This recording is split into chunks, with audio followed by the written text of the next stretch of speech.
হযরত ইবনে কাইয়্যিম রাহমাতুল্লাহ আলাইহি তিনি বলেছেন, মা মাদা ফিদ দুনিয়া আহলামুন ওয়া মা বাকিয়া মিনহা আমানি। মা মাদা ফিদ দুনিয়া আহলামুন, আমি আমার জীবনের যে অংশ ফেলে এসেছি এটা আমার স্বপ্ন। ওয়া মা বাকিয়া মিনহা আমানি, আর যেটা আমার সামনে জীবন বাকি আছে ওটা হচ্ছে আমার আকাঙ্ক্ষা। ওয়াল ওয়াক্তু বাইনাহুমা দায়ুন, আর এর মাঝখান থেকে সময় চলে যাচ্ছে। সময় আমার জন্য বসে নেই, সময় চলে যাচ্ছে। এই পৃথিবীতে আসার পর আমাদের হায়াত তো বাড়ছে না, বরং হায়াত প্রতি মুহূর্তে কি হচ্ছে? লোকেরা বলে হায়াত বাড়ে, হায়াত তো বাড়ে না। হায়াত কি হয়?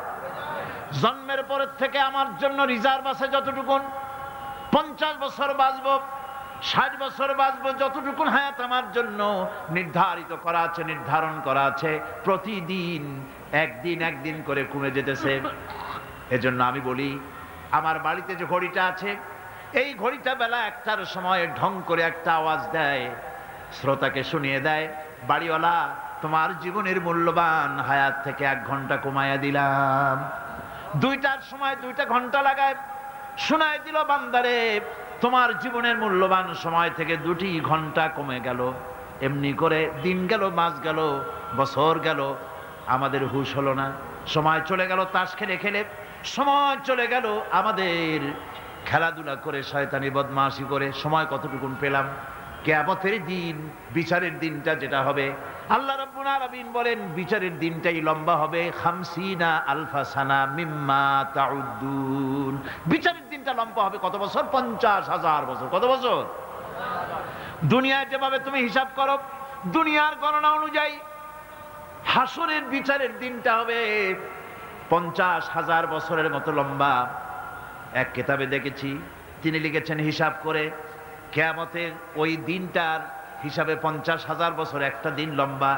ওই হিসাবে পৃথিবীতে যারা 60 বছর বাঁচলো, সেজন্য আখেরাতে 2 মিনিট দুনিয়ায় বাঁচলো। চিন্তা করেছো? মাত্র 2 মিনিট। 60 বছর যারা হায়াত পেল, 2 মিনিট বাঁচলো।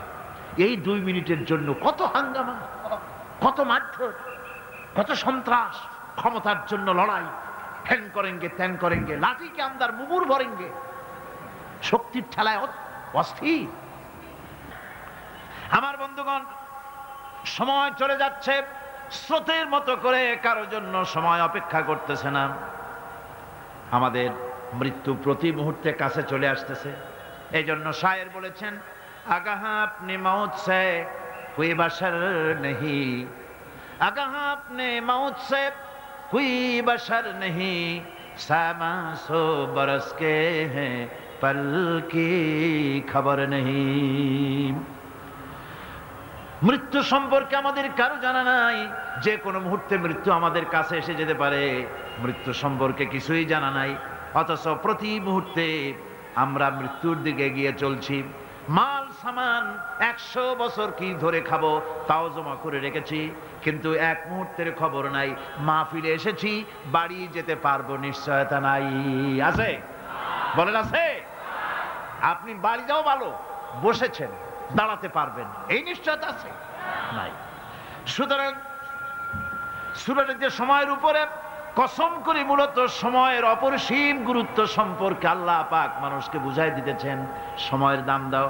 আমাদের সময় চলে যায় গান শুনতে শুনতে, আশ্চর্য মলম বিক্রি করা দেখতে দেখতে, তাস পাশা খেলতে খেলতে সময় চলে যায়, কেউ খেয়াল করে না। সময় বলতে অতীত কালও হতে পারে, আবার বর্তমানও হতে পারে। আর বর্তমান কাল কোনো কালই না। বর্তমান কাল কোনো কাল নয়। প্রতি মুহূর্তে ভবিষ্যৎ এসে বর্তমান হয়, আর প্রতি মুহূর্তে বর্তমান কি হয়?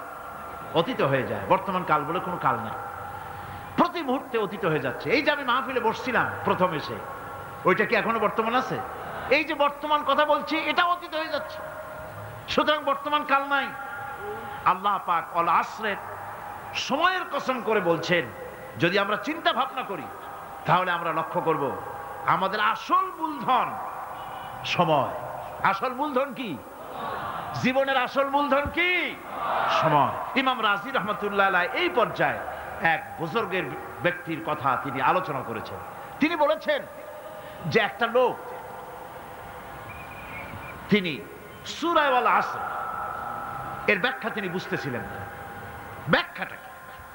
এই মাথার মধ্যে ঘুরপাক খাচ্ছিল এর ব্যাখ্যা কি? একবার তিনি বাজারে ঢুকলেন, তারপরে তিনি শুনতে পেলেন বাজারের এক প্রান্ত থেকে একজন চিল্লায় বলতেছে, সেই ব্যক্তির উপরে রহম করো যার পুঁজি গলে যায়, সেই ব্যক্তির উপরে রহম করো যার পুঁজি গলে যায়। উনি চিন্তা করলেন পুঁজি এবার গলে কেমনে? উনি দৌড়ে গেলেন, যায় দেখেন যে যে ব্যাটা চিল্লাচ্ছে সে হচ্ছে বরফ বিক্রেতা। কি বিক্রেতা? বরফ, বরফ, আইস। এখন এই বরফ বিক্রেতা সে চিল্লায় বলতেছে, সেই ব্যক্তির পরে রহম করো যার পুঁজি কি গলে যায়। সূর্যের তাপ বাড়তেছে আর বরফ গলে যাচ্ছে। সে বুঝাতে চাচ্ছে যে আমার এই বরফটা জমাট থাকা অবস্থায় তোমরা কেউ কেনো, যেহেতু আমার পুঁজি তো এর মধ্যে আমি ইনভেস্ট করেছি। এটা যদি পানি হয়ে যায় তো পানি তো কেউ কিনবে না, এটা তো যেখানে সেখানে পাওয়া যায়। বরফ পাওয়া যায় না বলেই তো আমি বরফ কিনে আনছি। তোমরা আমার প্রতি দয়া করো, তাড়াতাড়ি করে বরফটা কিনে নিয়ে যাও। ইমাম রাজি রাহমাতুল্লাহ আলাইহি বলেন, বুজুর্গ ব্যক্তি চিৎকার মেরে বললেন, আল্লাহু আকবার, আমি কিন্তু এই বরফ বিক্রেতার ঘোষণার মধ্য দিয়ে সূরা ওয়াল আসরের তাফসীর আমি বুঝে ফেলেছি। তার মানে হলো বরফ বিক্রেতা যেভাবে বলতেছে সেই ব্যক্তির উপরে রহম করো যার পুঁজি গলে যায়, আমারও তো একটা পুঁজি আছে, ওই পুঁজির নাম হায়াত। প্রতি মুহূর্তে আমার পুঁজি তো গলে যেতেছে, আমার পুঁজি তো গলে যায়, প্রতি মুহূর্তে কমে যেতেছে। আহারে, এই পুঁজি যে গলে গেল ধরে রাখতে পারলাম না, এই জন্য কিছুই তো করতে পারি নাই। সূরা ওয়াল আসরের ভিতরে মানুষের আয়ুষ্কাল দেওয়া হয়েছে, বরফ গলে যাওয়ার মতো দ্রুত সে আয়ু কমে যাচ্ছে। একে যদি নষ্ট করে ফেলা হয়, ভুল কাজে ব্যয় করা হয়, সেটাই হচ্ছে মানুষের মূল ক্ষতি। মানুষের মূল ক্ষতি। ব্যবসায় ক্ষতিগ্রস্ত হয়েছে, এটা মূল ক্ষতি নয়। স্বাস্থ্য হারাইছে, মূল ক্ষতি নয়। রাজনীতিতে ব্যর্থ হয়েছে, মূল ক্ষতি নয়। জীবনে মন্ত্রিত্ব হারাইছে, মূল ক্ষতি নয়। মূল ক্ষতি প্রতি মুহূর্তে সময় নষ্ট হচ্ছে, এটাই মূল ক্ষতি। ভাইরা, কিয়ামতের দিন জান্নাতীদের কোনো দুঃখ থাকবে না, সকলের দুঃখ থাকবে। জান্নাতীদের কোনো দুঃখ থাকবে নাকি? থাকবে, থাকবে। জান্নাতীদের মনের মধ্যে একটা দুঃখই থাকবে। ভালো করে শুনুন, জান্নাতীদের মনের মধ্যে একটা দুঃখই হবে।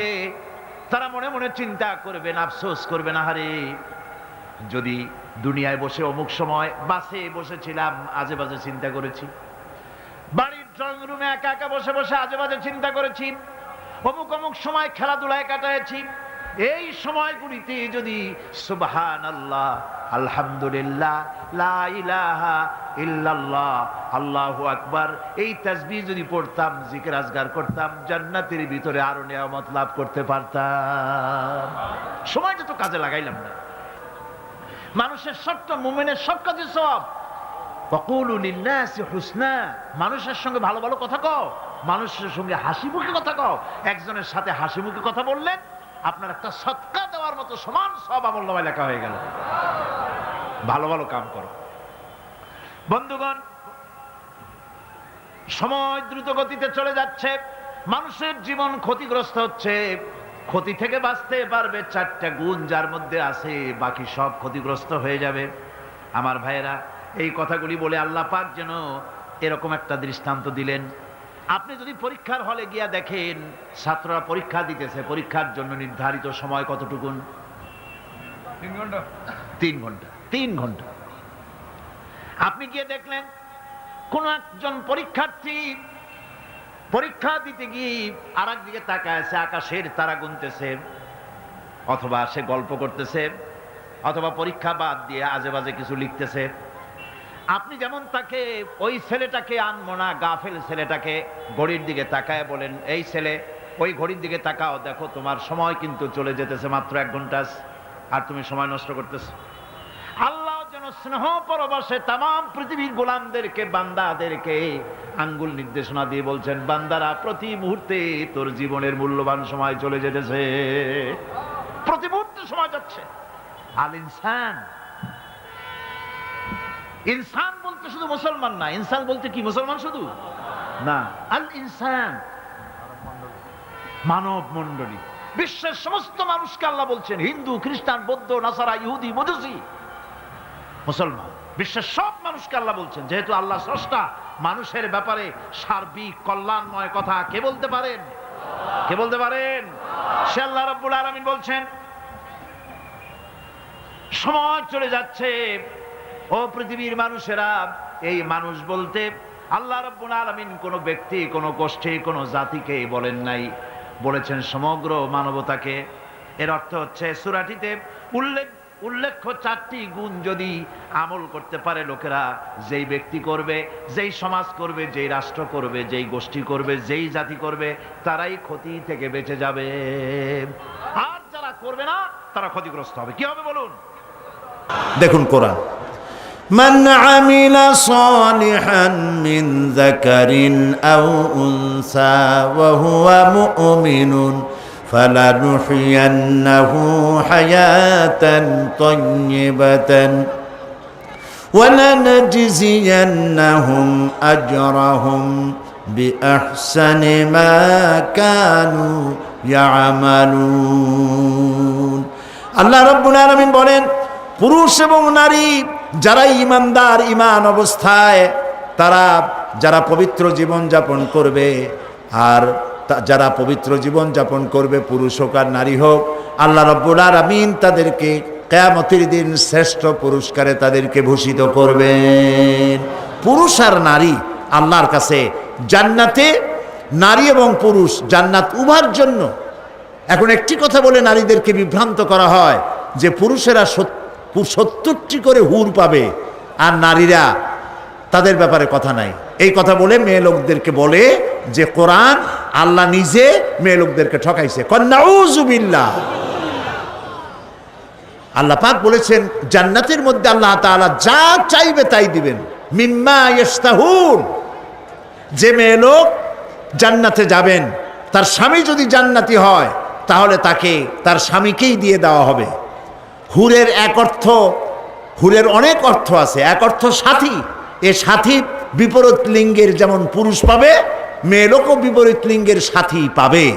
এই জন্য কিয়ামতের দিনে জান্নাতের মধ্যে যদি স্বামী জান্নাতে না যায়, শুধু স্ত্রী জান্নাতে গেছে, আল্লাহ তার জন্য এক স্বামী, তার জোড়া আল্লাহ তৈরি করে দেবেন সেখানে। সুবহানাল্লাহি ওয়া বিহামদিহি। মিম্মা ইয়াশতাহুন, যা চাইবে তাই পাইবে। তাও আলহামদুলিল্লাহ বলবেন না?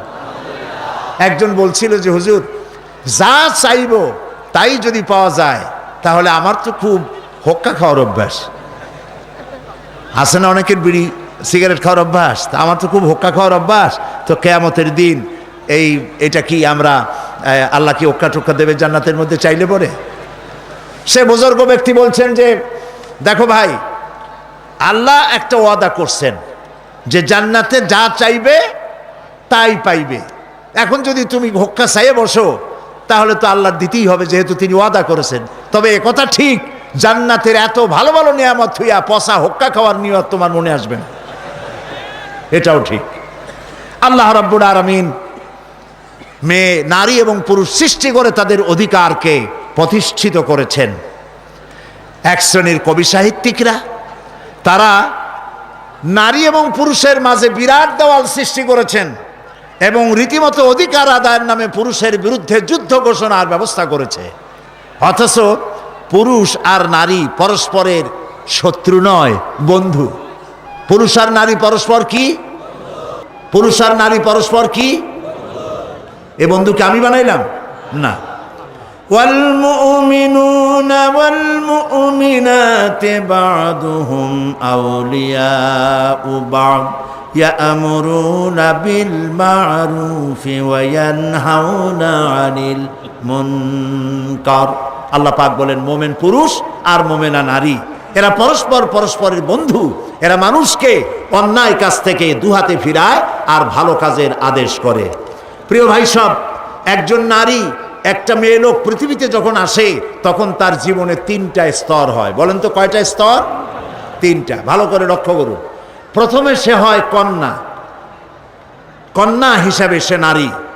এরপরে যৌবন পাওয়ার পর যখন বউ হয় তখন বধূ হিসাবে নারী। এরপরে সে মা হয় তখন মা হিসাবে নারী। নারীর জীবনের এই 3টি স্তর, আর কোনো স্তর নাই। এই 3টি স্তরে ইসলাম কি দিয়েছে বুদ্ধিজীবীরা কান খাড়া করে তারা শুনুক। দুনিয়ার মানুষ কি দিয়েছে আর ইসলাম কি দিয়েছে। প্রিয় ভাই সব, আল্লাহর নবী বলেন, একটি ঘরে যখন একটি কন্যা সন্তান প্রসব করে করে নারী, ওই ঘরের ভিতরে একটা রহমতের ফেরেশতা আগমন করে। রহমতের ফেরেশতা এসে বলে, আসসালামু আলাইকুম ইয়া আহলাল বাইত, হে ঘরের গৃহবাসীরা, তোমাদের উপরে আল্লাহর রহমত বর্ষিত হোক। এই কথা বলে ফেরেশতা নবজাতক কন্যার মাথার কাছে গিয়ে তার নূরের তৈরি ডানা বুলাতে থাকে আর বলতে থাকে, এই কন্যা সন্তানটিকে যে আদব শিখাবে, দিন শিখাবে, ভালোবাসবে, আর এটিকে যে আদব আর দিন শিখায়া তাকে সাহায্য করবে, আল্লাহর সাহায্য তার জন্য কিয়ামত পর্যন্ত অব্যাহত থাকবে। এই কথা কিন্তু কোনো পুত্র সন্তানের জন্য বলা হয় নাই, বলা হয়েছে কি সন্তানের জন্য?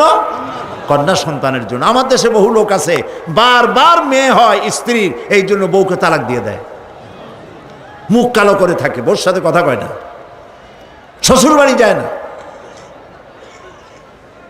বউকে তালাক পর্যন্ত দিয়ে দেয়, নাউজুবিল্লাহ। প্রিয় ভাই সব, কন্যা সন্তান হওয়ার জন্য কে দায়ী? স্বামী দায়ী না স্ত্রী দায়ী? কেউ দায়ী না, কাউকে দায়ী করা যাবে না। দেন কে? বলেন সবাই। এ কোরআনে কারিমে আল্লাহ রাব্বুল আলামিন বলেছেন, আমি কাউকে কন্যা সন্তান দেই, পুত্র সন্তান দেই না, কাউকে পুত্র সন্তান দেই, কন্যা সন্তান দেই না, কাউকে কন্যাও দেই, পুত্রও দেই, কাউকে কিছুই দেই না। ইন্নাল্লাহা আলা কুল্লি শাইইন কাদির। সমস্ত জিনিসের উপরে ক্ষমতা রাখেন কে? আল্লাহ রাব্বুল আলামিন। নবী করিম সাল্লাল্লাহু আলাইহি ওয়াসাল্লাম বলছেন, মান আলা জারিয়াতাইন হাত্তা তাবলুগা যা ইয়াউমাল কিয়ামাতে আনা ওয়া হুয়া কাহাতাইন ওয়া দাম্মা আসাবিহু। রাওয়াহু মুসলিম। মুসলিম শরীফের হাদিস।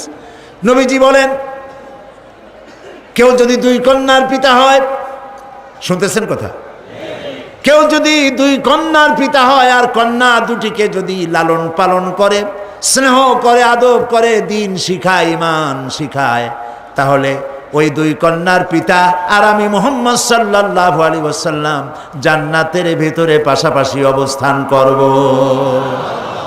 সুবহানাল্লাহ। এরকম একটি হাদিস পুত্র সন্তানের জন্য নাই। রাসূলুল্লাহর সব পুত্র সন্তান ইন্তেকাল করেছিলেন, একজনও ছেলে বেঁচে নাই। ছিল বেঁচে? আল্লাহ রাব্বুল আলামিন দেখেন কোরআনে বলছেন, মা কানা মুহাম্মাদুন আবা আহাদিম মির রিজালিকুম ওয়ালাকির রাসূলুল্লাহি ওয়া খাতামান নাবিয়্যিন। মুহাম্মদ সাল্লাল্লাহু আলাইহি ওয়াসাল্লাম তোমাদের কোনো পুরুষদের পিতা নন। কথার হিকমত দেখেন। মুহাম্মদ সাল্লাল্লাহু আলাইহি ওয়াসাল্লামের ছেলে ছিল না? বলেন ছিল না ছেলে?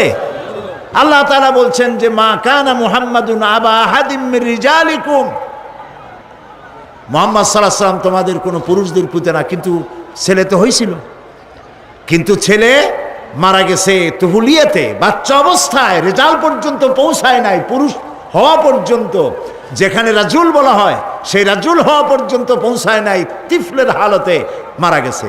আল্লাহর কথা কত হিকমাতানা হাকিমানা আন্দাজের কথা, তোমাদের কোনো পুরুষের পিতা তিনি নন। ছেলেরা সব মারা গেল, বেঁচে ছিল কারা? গোটা হাদিস গ্রন্থ সব তালাশ করুন, সমস্ত সন্তান মারা যাওয়ার পরেও একদিন, ছেলে সন্তান মারা যাওয়ার পরে নবীজি একদিনের জন্য হাত তুলে বলেন নাই, রব্বুল আলামিন আমার ছেলেগুলি তুমি নিয়ে গেছো, দয়া করে একটা ছেলে আমারে দাও। দোয়া করলে কবুল হইতো না? আরে ভাই কথা কন না কেন? নবীজির কি হাত তোলা লাগে?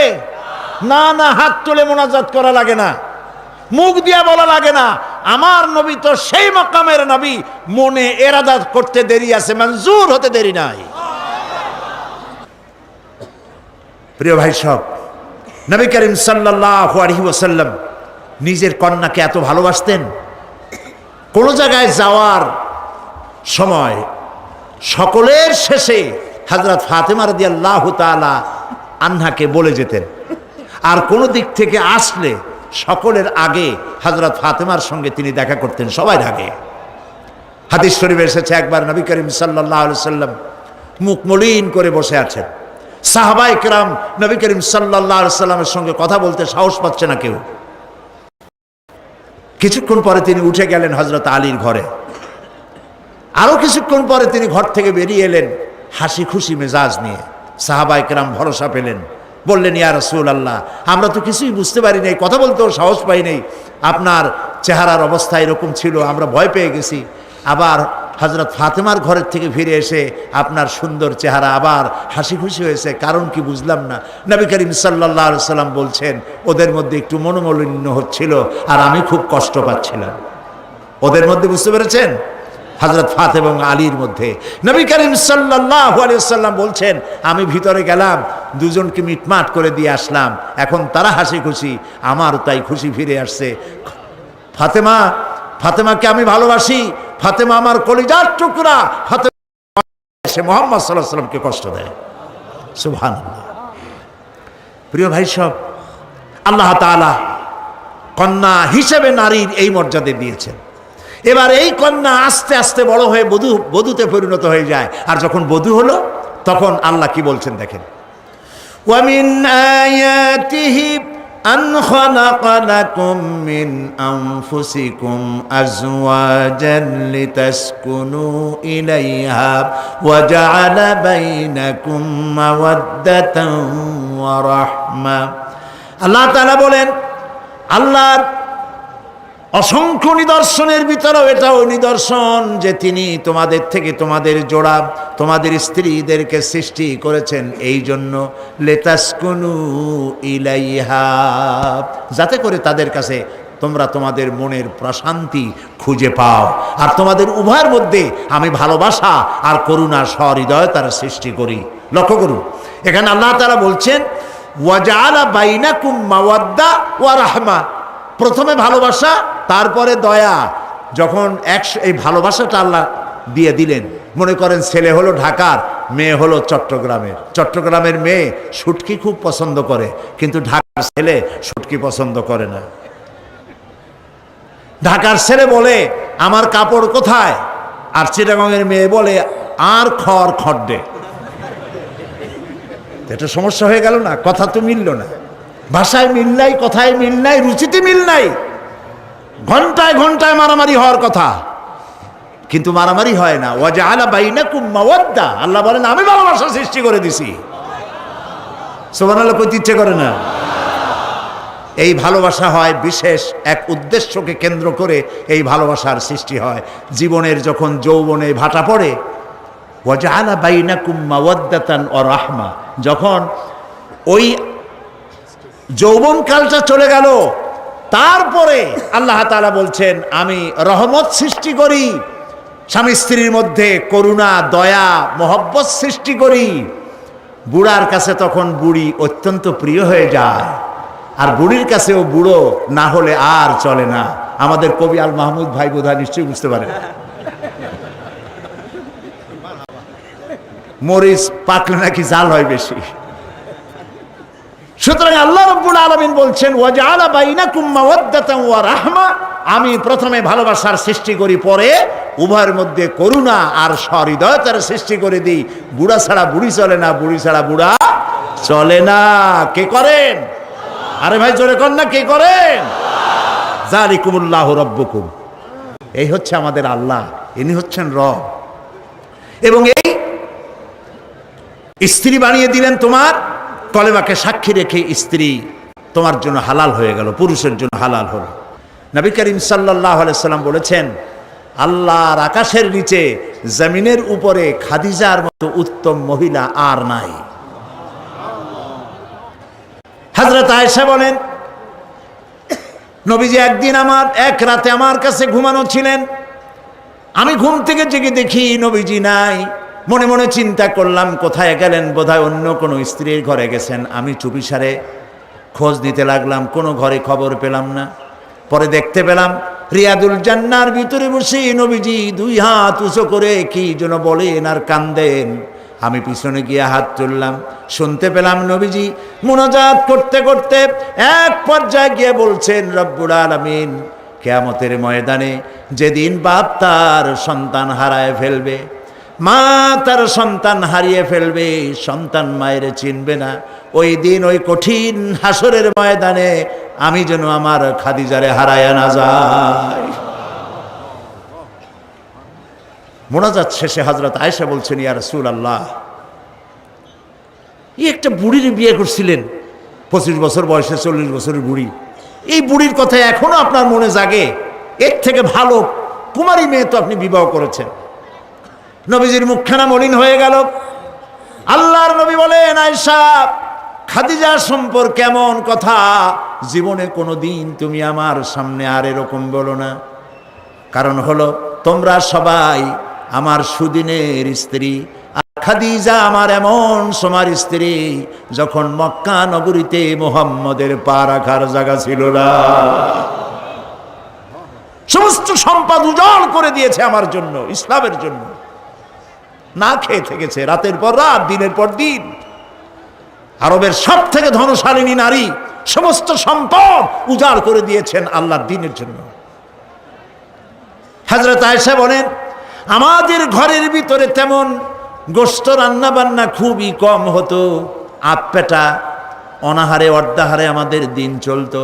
যেদিন কোনো ভাগ্যক্রমে কোনো গোশত আসতো অথবা কোনো ছাগল দুম্বা জবাও হতো, নবীজি গোশতগুলি ভাগ করে স্ত্রীদের ঘরে ঘরে দিয়া নিজে একটা পটলার ভিতরে কয়েক টুকরা গোশত নিয়ে মদিনার রাস্তায় ঘুরে বেড়াতেন। খাদিজার কোনো বান্ধবী পাওয়া যায় নাকি?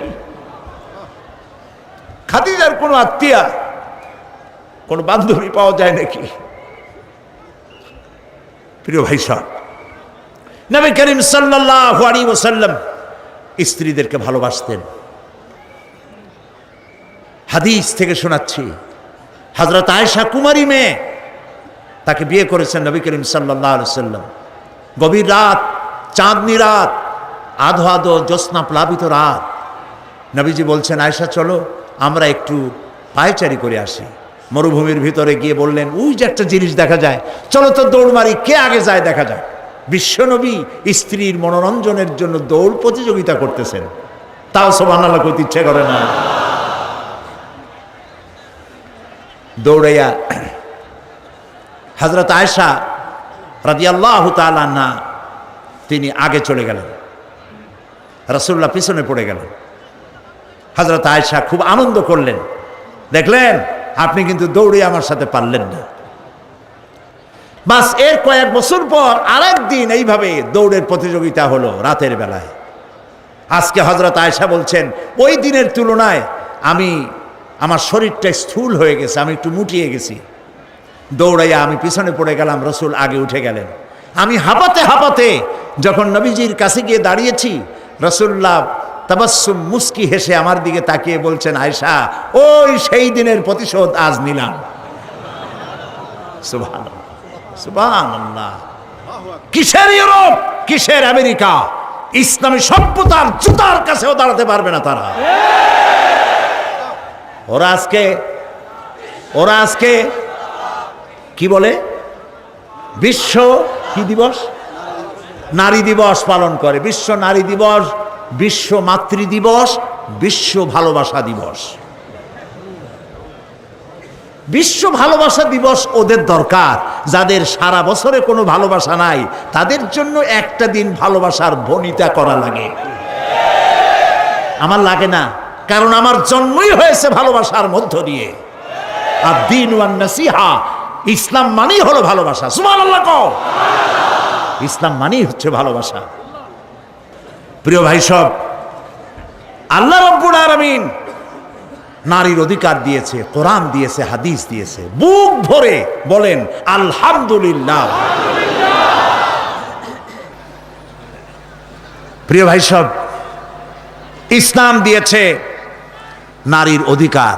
রাসূলুল্লাহ বলছেন, আদ-দুনিয়া কুল্লুহা মাতাউন ওয়া খায়রুল মাতাইদ দুনিয়া ইমরাতুস সালিহা। এই পৃথিবীর সব কিছু হলো সম্পদ, তার মধ্যে শ্রেষ্ঠ সম্পদ হচ্ছে সালেহা, নেককারিনী সতীসাধ্যী নারী, আলহামদুলিল্লাহ বলে। আল্লাহর নবী বলেন, আমার কাছে তিনটি জিনিস প্রিয়, নামাজ আমার কাছে প্রিয়, সুগন্ধ আমার কাছে প্রিয়, আর স্ত্রী আমার কাছে প্রিয়। সুবহানাল্লাহ, এই তিনটি জিনিস আমার কাছে প্রিয়। আপনার স্ত্রীকে আপনি তো এই জন্য তাকে সম্মান করবেন, ভালোবাসবেন, অনেক কারণ আছে। একটা কারণ তো এই, যেই রাস্তা দিয়ে আপনি জাহান্নামে যেতেন সেই রাস্তায় আপনার স্ত্রী প্রহরীর মতো রাত দিন দাঁড়িয়ে আছে, সেখানে ব্যাখ্যা দেওয়ার কোনো প্রয়োজন নেই। সুতরাং আপনার স্ত্রীকে আপনি ভালোবাসবেন এবং তাকে আপনি সম্মান দিবেন। ইসলাম নারীকে অর্থনৈতিক অধিকার দিয়েছে, বলেছে ফাতুহুন্না উজুরাহুন্না ফরিদা, ফরজরূপী দায়িত্ব হিসাবে মহারণার টাকা আদায় করে দাও। এখন মহারণার টাকা আদায় করা হয় না, এখন বিবাহ মজলিসগুলিতে বলা হয় মহারণা কত? মহারণা হচ্ছে 21,21,101 টাকা, 11,11,101 টাকা। একটা 1 টাকা থাকা লাগবে। কোথায় পাইছেন এটা? একটা 1 টাকা থাকা লাগবে। আর এই যে মহারণা বাঁধা হয়, এই মহারণার টাকা আদায় করা অধিকাংশ ক্ষেত্রে আদায় করা হয় না। কথা ঠিক কিনা? কথা ঠিক কিনা? বরং উল্টা মহারণা আদায় করে নেয়। কারণ বলেন, পাত্রপক্ষ। পাত্রপক্ষ মহারণা আদায় করে নেওয়ার সময় আদায় করার জন্য ঘটক, এগুলোরে কি বলে? ঘটক। কোন কোন এলাকায় এদেরকে উচ্চ নাক বলা হয়। এদের কাজ হলো পরস্পরের মধ্যে বিবাহ দিতে গিয়ে মিথ্যা কথা বলা, উচ্চ নাক। তো এরা বলে যে অমুকের ছেলে অমুকের মেয়ের বিবাহ হবে, ছেলেকে দিতে হবে কি? ছেলেকে দিতে হবে ল্যান্ড ক্রুইজার, ছেলেকে দিতে হবে গুলশানে বাড়ি, 10 লক্ষ টাকা ক্যাশ, মঙ্গল গ্রহে অফিস। বলে ছেলে লেখাপড়া জানে কি? কই কলেজের বারান্দা দিয়ে কয়েকদিন ঘুরে টুরে আসছে, গলায় সোনার সেন্টেনও আছে, মাথায় ভাল্লুকের মতো চুলও আছে। এরপরে এইভাবে করে এক অপাত্রে মেয়েদেরকে দেওয়ার ব্যবস্থা হয় টাকা পয়সার বিনিময়। মহারানাটা ওরা নিয়ে গেল। বিবাহে যদি উপহার দেয় শ্বশুর পক্ষ, পাত্র কি বলে কন্যা পক্ষ, পাত্রপক্ষকে যদি সোনা দেয়, দানা দেয়, টাকা দেয়, সব জায়েজ আছে, সুন্নত। কিন্তু চাইয়ে নেওয়া যাবে না, দাবি করে নেওয়া, ডিমান্ড করে নেওয়ার নামই হলো যৌতুক। এটার নাম কি? চট্টগ্রামে কি বলে? যৌতুক। এই যৌতুক হলো শ্বশুরের সাথে এক প্রকারের কৌতুক। এইভাবে করে চাইয়া টাকা আদায় করা হারাম। চাইয়া টাকা আদায় করা কি? আজকের এই বিশাল তাফসীরুল কোরআন মাহফিলে আমি জানতে চাই যে এই যাদের ছেলে আজ পর্যন্ত বিয়ে দেন নাই, বিবাহ দিতে গিয়ে কন্যা পক্ষের কাছ থেকে হারাম চাইয়া যৌতুক আদায় করে ছেলে বিয়ে দিবেন না, এই রকমের লোক ওয়াদা করতে পারবেন না? মনে করবেন এই কথা যে আল্লাহ মাহফিলে আজকে আসলাম কেন? আচ্ছা দেখি তো, যারা ছেলে বিয়ে দেন নাই তারা ওয়াদা করবেন এই কথা বলে যে আমার ছেলে বিবাহ দিতে গিয়ে যৌতুক 1 পয়সাও, 1 থেকে নিয়ে 1000 কোটি যা হোক, যৌতুক চাইবো না, বিনা যৌতুকে ছেলে বিবাহ দেব। কারা কারা দেবেন? ছেলেওয়ালারা হাত তোলেন তো। ও মাশাআল্লাহ, বাচ্চা পোলাপান হাত উঠেছি কি কামে? তোমরা তো মা ভাও নাই এখন। হাত নামান। জি, ভবিষ্যতে হাত নামান, হাত নামান। আলহামদুলিল্লাহ বলেন। যৌতুক এক সামাজিক ব্যাধি, এই ব্যাধি বন্ধ করতে হবে এবং চট্টগ্রাম থেকেই এটার আন্দোলন শুরু হবে ইনশাআল্লাহ। বলেন ইনশাআল্লাহ।